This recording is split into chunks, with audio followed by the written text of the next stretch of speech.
Howdy, folks. We've talked about writing before in these videos. Today we're going to talk specifically about writing your war stories and what my dad and I did. 16 January 2021. I got my war stories done. Not a book for sale, just an essay for healing. These are the traumas that would come up obnoxiously, now neatly written down. Very professional. There are plenty of other stories not written down, and not all of them are professional. Many are funny, though. These are not those. These written ones have seemed to cause me trouble over the years. Maybe they'll be less pesky now. That's the hope, anyway. Limited distro to my family. I'm asking them to help me carry this crap. It's heavy. So I sat down and wrote my war stories out, kind of in letter format, just whatever made sense to me. And then I wrote a letter to my family and mailed them copies of my war story and asked them to read it. They didn't have to, but I asked them to, and to help me carry the load and understand me and my PTSD a little better, my experience in war. I got responses from some folks, not from others. All in all, it was helpful. Mostly it was helpful to me to just put it on paper, to go through that process. Shortly after I did that, my dad sat down and wrote his war stories from his time in Vietnam.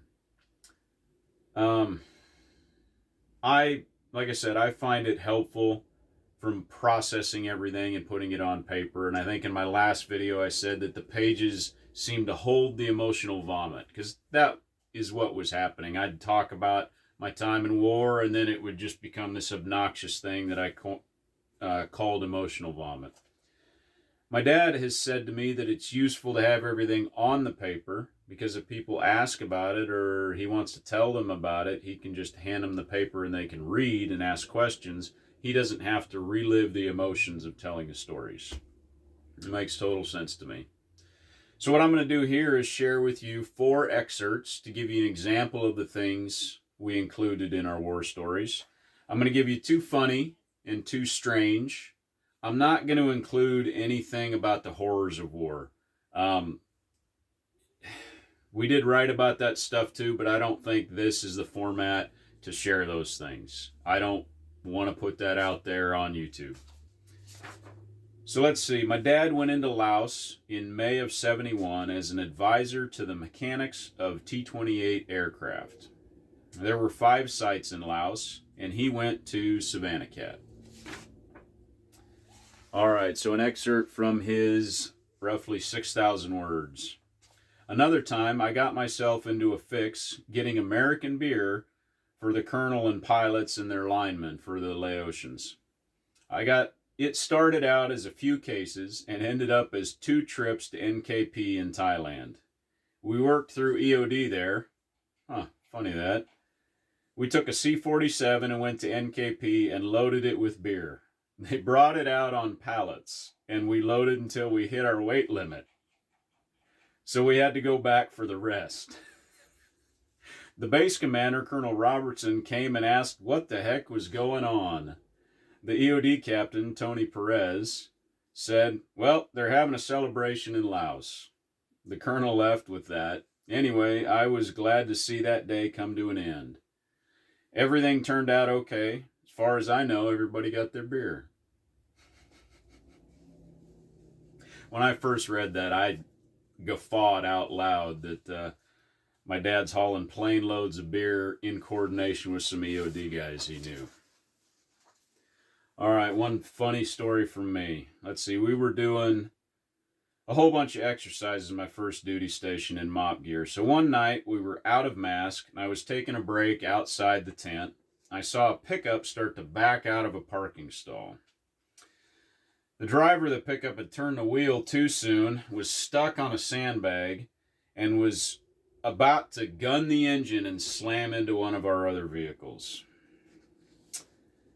It had been a long night already. I did not want to fill out an accident report. I thought about just walking into the porta potty and not witnessing the accident. Instead, I yelled, "Hey, dumbass, you're on a sandbag!" You could hear it go quiet for meters around. The pickup stopped too, thankfully. He heard me. And I moved to ground guide them to help them out of the parking spot, but they just pulled back in and parked. And that was when I recognized the pickup.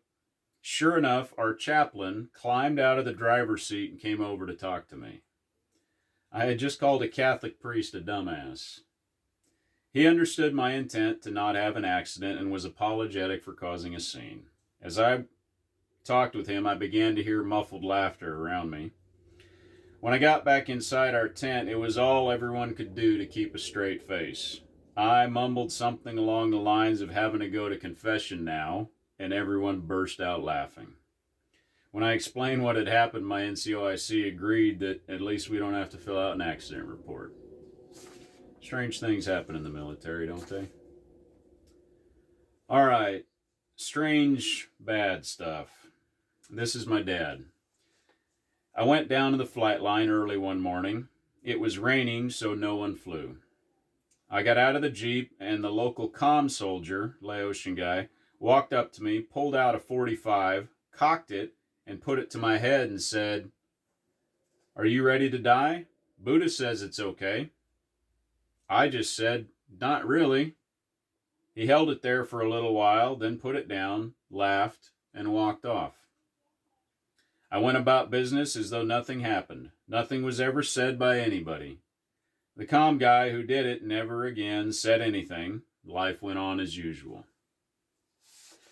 Strange happenings. This is me, another strange happening.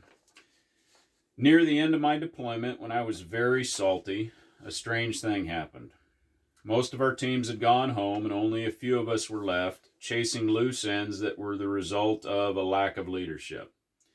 Brad and I were standing at the back of a pickup near Tent City, having a smoke and a chew at the end of the day. Pretty soon we started hearing whizzing overhead. Sounded like really angry bees. We figured out that there were bullets whizzing by overhead, coming in over the wall.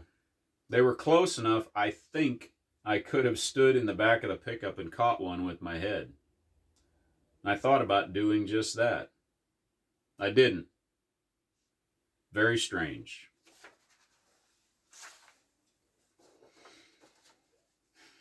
Like I said, I'm leaving out the horrors of war, but we both wrote those down too, and that was very helpful for us. I encourage you to write your experiences down, to process them for yourself, and to be able to share them with people you want to, or people who care, or people who are interested. If you have written, or you do write your war stories down, tell me about it in the comments. Tell me about the experience, what it meant to you, and what you were able to gain from it. Remember, folks, hope is a choice.